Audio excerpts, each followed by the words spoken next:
Oui, bonjour, mon nom est Patrice Schoen. Je suis le président directeur de la ferme Brasserie Schoen. C'est une ferme qui transforme ses céréales, son houblon en bière. Donc une première en Amérique du Nord. On a été la première ferme brasserie d'Amérique du Nord. Et donc on fait des bières de type belge, des bières qui ont beaucoup de goût, qui utilisent des épices et souvent plus alcoolisées que la normale.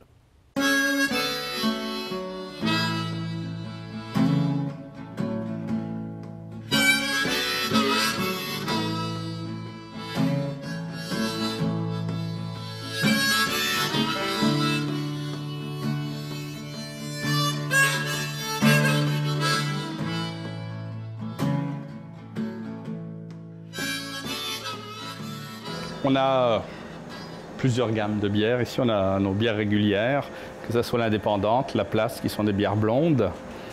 Des bières avec épices, la Premier Baiser, la belge, bière à l'érable, que ce soit en blonde pour l'érablière ou en rousse pour l'érable rouge. Des bières rousses, avec une ambrée, la 1608. L'Orignal, c'est une bière qu'on fait pour la France. On a notre Rebelle, qui est notre bière rousse. Et depuis l'année dernière, on a fait une gamme de bières qui sont vieillies soit en fût, ou donc on a soit l'Alsacienne Pale Ale, qui est une type IPA, mais avec des houblons d'Alsace, contrairement aux houblons américains, qui vont être sur les fruits de la passion. Ici, on a un petit côté clémentine, qui revient. On a la Rot Vlaanderen, qui est une bière qui a pris 2 ans à faire. Elle est faite dans des barils et on fait travailler des levures sauvages. Ça donne une petite acidité avec la levure sauvage et les maltes caramel vont donner un côté très fruité, très fruits rouges. La Part du Diable, qui est une bière vieillie en fût de Bourbon. Donc, on a fait vieillir pendant 3 mois dans un fût de Bourbon, donc, où il y avait eu du Bourbon précédemment. Le goût du Bourbon, qui est le côté vanillé, s'est mélangé avec la bière et on obtient cette bière brune avec le côté vanillé qui revient en arrière, très très agréable. Entre Chien et Loup, donc c'est une bière qui a vieilli dans des fûts de vin rouge et donc on a un petit côté Porto qui revient en arrière. Donc vous voyez que la bière, c'est vraiment très très large. Et depuis, donc ça c'était l'année dernière, cette année on a sorti des lambics. Donc on a lambic aux fruits de la passion. J'ai une lambic à la poire qui n'est pas ici. Donc ce sont des bières qui ont été pendant 2 ans avec des levures sauvages.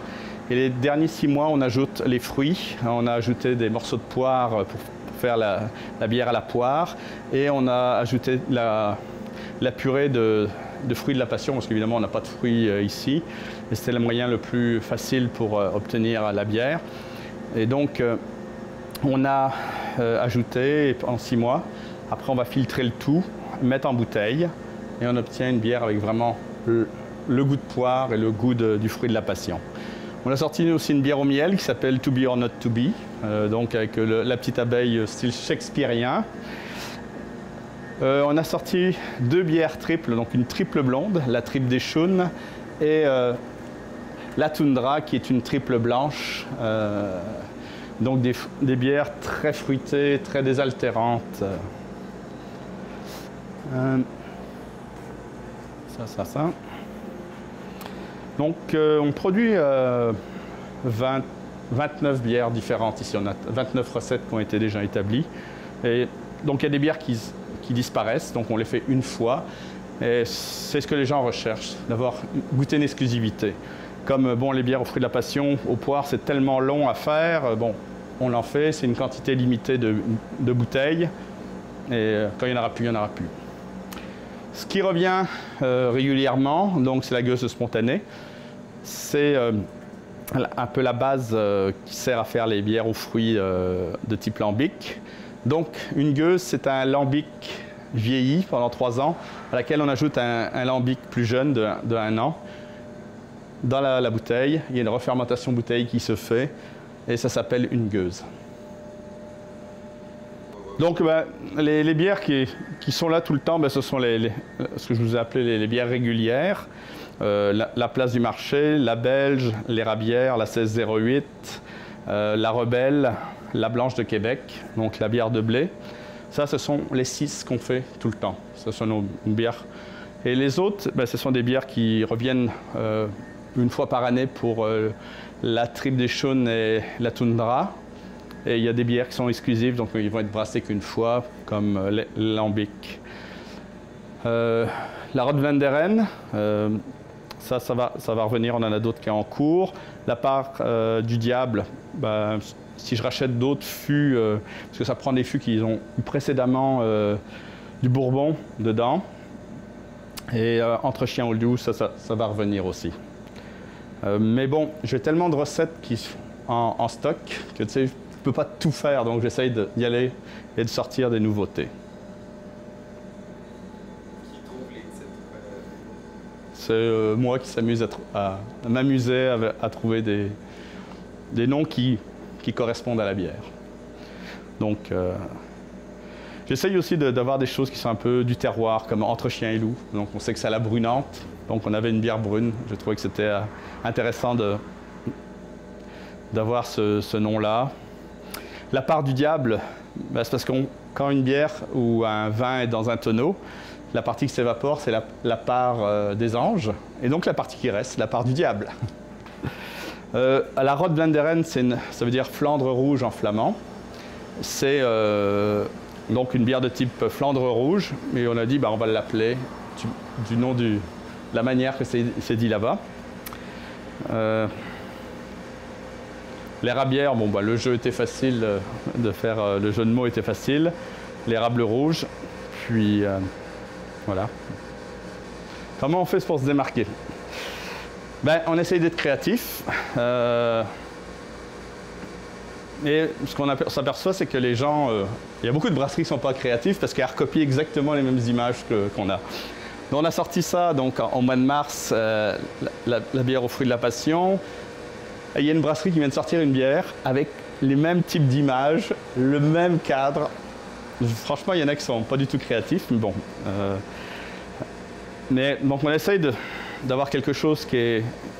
les nouvelles images pour essayer d'être clair, parce que souvent les images de bière sont très sombres.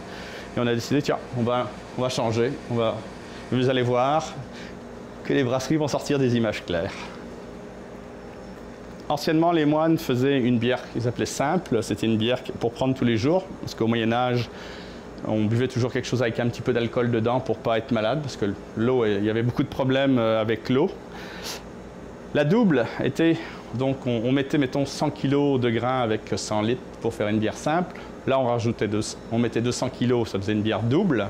Et si on faisait 3 fois la recette, ça devenait une bière triple. Donc ça allait de 2,5 pour la bière simple à 4,5 à 6 pour la bière double et de 6 à 8 pour la bière triple. Parce qu'à chaque fois, on augmente le sucre, on augmente le potentiel de faire de l'alcool. Et c'est là... D'où l'expression de bière simple, double ou triple.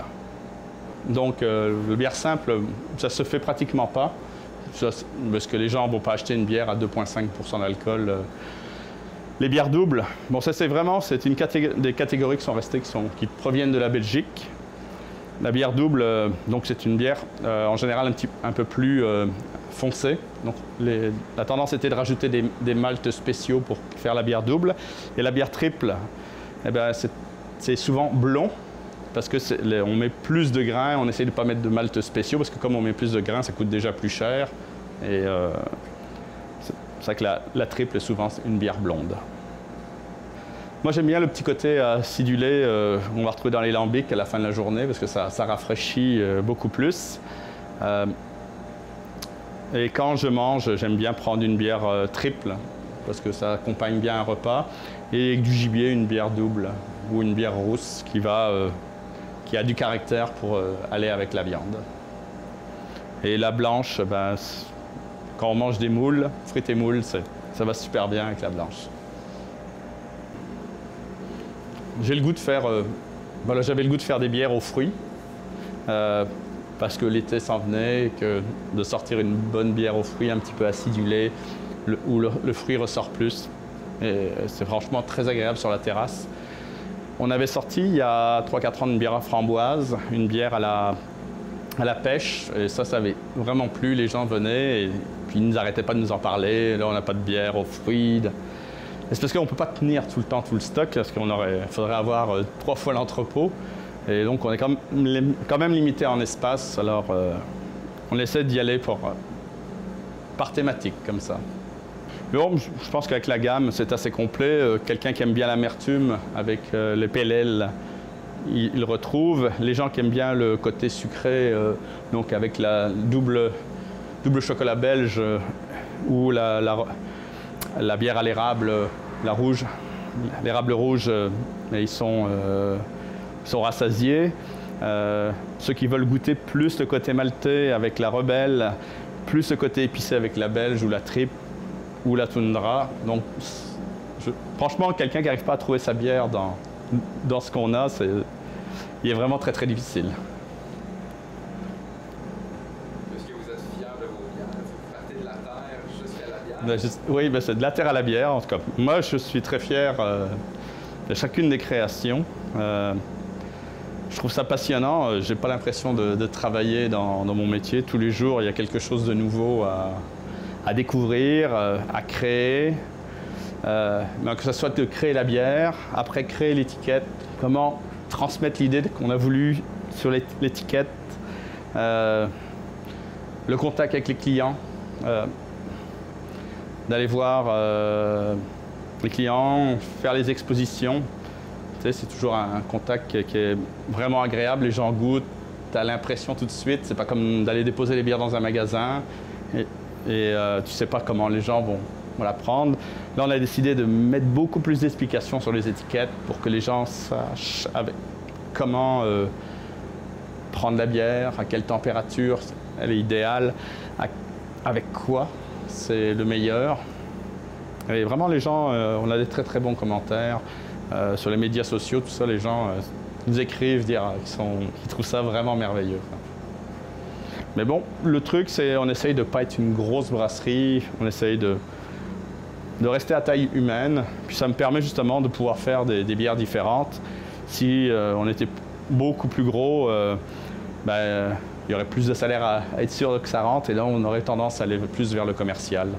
Et ce qui me plaît, c'est justement de ne pas aller vers le commercial, d'avoir des bières de goût. Parce que, comme je dis aux gens, je vends du goût et pas de l'alcool. On peut venir goûter vos bières ici. Oui, vous avez donc pendant l'été, la terrasse est ouverte, surtout les samedis, dimanches. Les gens peuvent venir déguster les bières directement à la brasserie et rencontrer le brasseur et son équipe. C'est sûr que c'est difficile. Les gens ils ne veulent pas goûter une bière qui se ressemble d'une brasserie à l'autre. Je pense que ce soit avec le Castor, on a vraiment des gammes de produits complètement différentes, donc on n'est pas réellement en concurrence les uns les autres. Puis dans nos points de vente, les gens, ils veulent de la nouveauté, ils veulent des bières, donc ils essayent d'en prendre le maximum possible. Donc c'est pas très dérangeant. Peut-être que là on est passé, moi quand j'ai commencé on était 11 brasseries, là on est plus d'une centaine maintenant au Québec. Peut-être que dans les prochaines années ça sera un peu plus dur parce que évidemment l'espace tablette n'est pas ouvert, et puis le potentiel de croissance de la microbrasserie est quand même assez limité dans le type de marché qu'on a. Nous, on fait 40% de notre chiffre d'affaires à l'export, ce qui nous aide beaucoup. Et on a des partenaires à l'étranger donc, qui nous aident à distribuer nos produits à l'extérieur.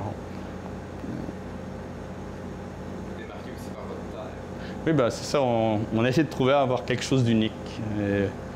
Et franchement, les gens, ils aiment bien quand ils viennent ici, c'est de pouvoir voir les céréales, de pouvoir voir le houblon. Ça leur démontre que vraiment la bière, c'est quelque chose de tout à fait naturel, que c'est pas quelque chose de chimique, et que la transformation du grain en alcool, c'est comme un vignoble, dans le fond, c'est un vignoble de bière. Est-ce que rares sont ceux les brasseurs qui cultivent leur propre... Il n'y a pas d'autres dans la région. Je vous dis, après, ça va vraiment à l'extérieur. D'autres qui vont soit faire juste le houblon, d'autres qui vont faire les céréales et pas le houblon. Et nous, c'est vraiment tout intégré. Il n'y a que les étiquettes qu'on ne fait pas, ni les bouteilles.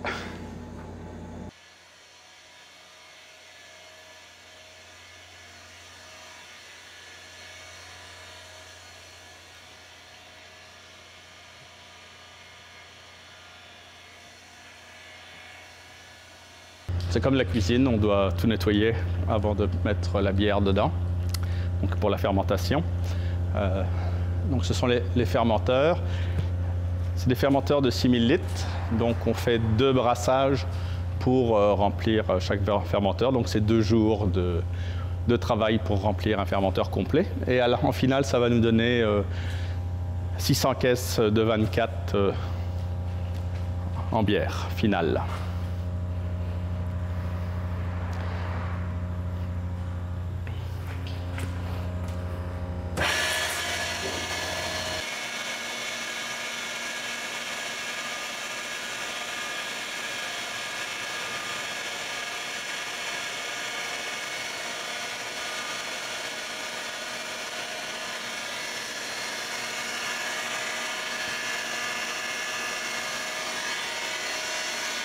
Donc on fait des tests tous les jours pour faire le suivi des fermenteurs. Ici, c'est de la bière finie qui est prête à être embouteillée.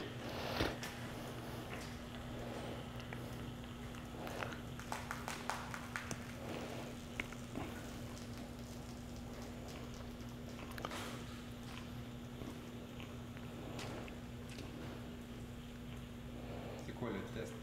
Donc, c'est un test pour savoir le pourcentage de sucre. C'est ce qu'on appelle les plateaux. Donc, ce sont les pourcentages de sucre. Quand on part la bière, on va avoir un certain pourcentage de sucre. Et en finale, on a un autre pourcentage de sucre. Et la différence entre les deux, donc si on a 12% de sucre au départ, et qu'à la finale, il y a 2% de sucre qui reste, ça veut dire qu'il y a eu 10% qui a été consommé par la levure. Et on sait que 2% de sucre vont donner 1% d'alcool, ce qui nous donne une bière à 5%. C'est comme ça qu'on fait pour calculer. Et le gouvernement passe pour contrôler si tout est bien fait. Donc ils viennent, ils prennent des échantillons des différentes bières et ils nous renvoient quel est le pourcentage d'alcool effectif qu'ils ont eu avec leurs machines très précises. Parce que, évidemment, on ne peut pas avoir des machines aussi précises que ça. Mais on est toujours à peu près à 0,2-0,3% d'alcool proche. Donc c'est une nouvelle bière qu'on va sortir cet été. C'est une double chocolat belge. Donc c'est une bière avec un bon caractère chocolat. Et c'est une bière double parce que c'est une bière qui a historiquement qui était faite par les moines. Et c'est avec une levure belge, donc c'est pour ça qu'on l'a appelée la double chocolat belge. Ça va être une bière super agréable à prendre en dessert.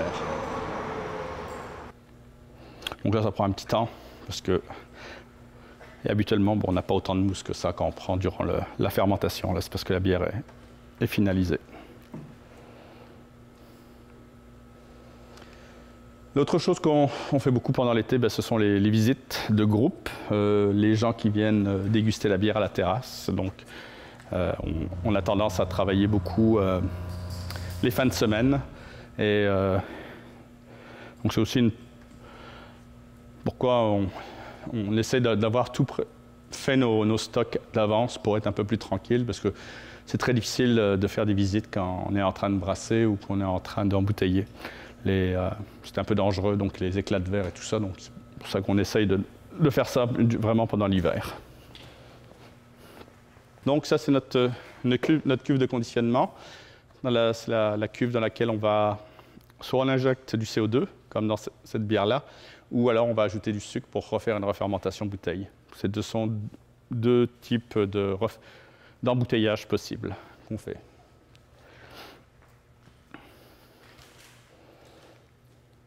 Donc quand on fait une refermentation bouteille, ça va donner 6,5 de plus en alcool.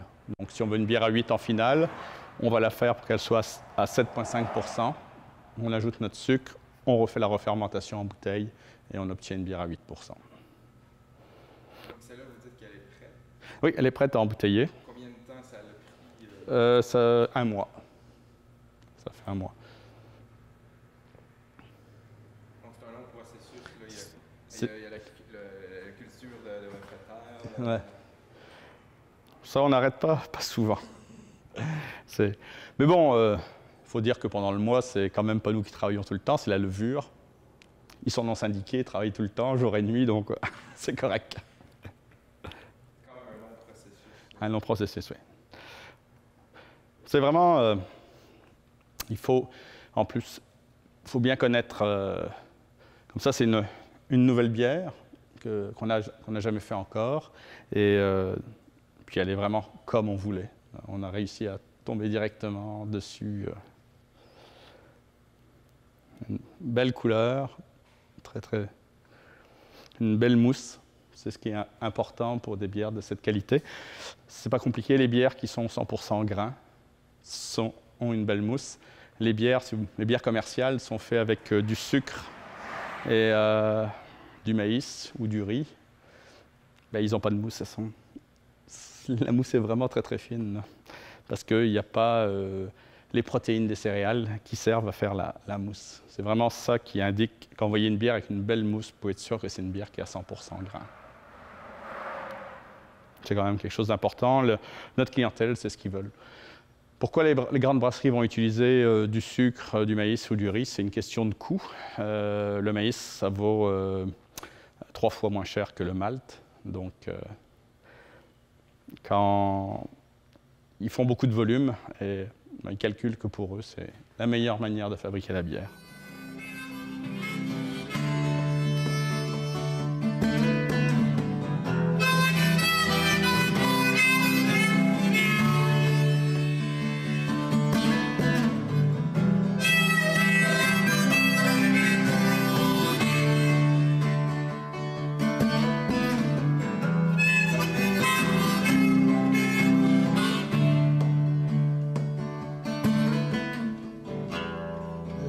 It's a color symphony.